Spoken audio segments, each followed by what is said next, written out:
A couple thousand years ago, there were two competing factions in the Jewish world around how to interpret the law, around day-to-day actions and health and relationships, and the community was constantly fighting between these two factions of what to believe. Maybe that sounds familiar to some people out there, but it created so much discord that eventually they turned it over to God and said, God, we have these two schools of thought from the sage of Hillel and the sage of Shammai. Who's right?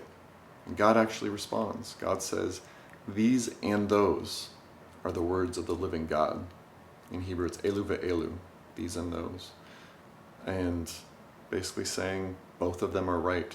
For those of you who have read my pieces recently on everyone being right, you can see why that resonates with me.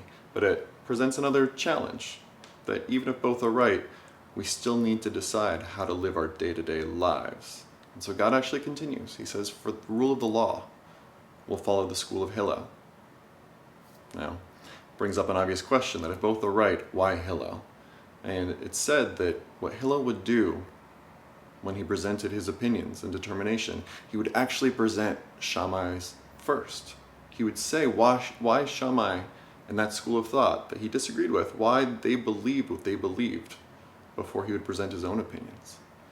And it's such a valuable lesson in terms of understanding the other. That we as humans, we have a tendency to surround ourselves with people that we agree with and to read books with opinions that are resonant with our own and to watch news with opinions around politics or culture that we already believe in. It's what behavioral economist Danny Kahneman calls confirmation bias, that we're always seeking to confirm, we're always seeking opinions that confirm what we already believe.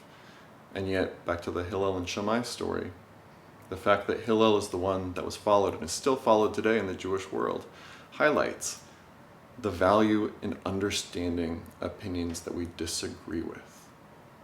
That if we are able to read things that we disagree with, watch news with opinions that are different than our own, engage with people around their opinions, even if we vehemently disagree, it increases our intellectual understanding of ourselves, kind of why we believe what we believe. And second, it's about compassion, that hearing the other, even being able to present their arguments in a way that's not a caricature of them, but is sincerely understanding where they're coming from, even if we aren't persuaded at all.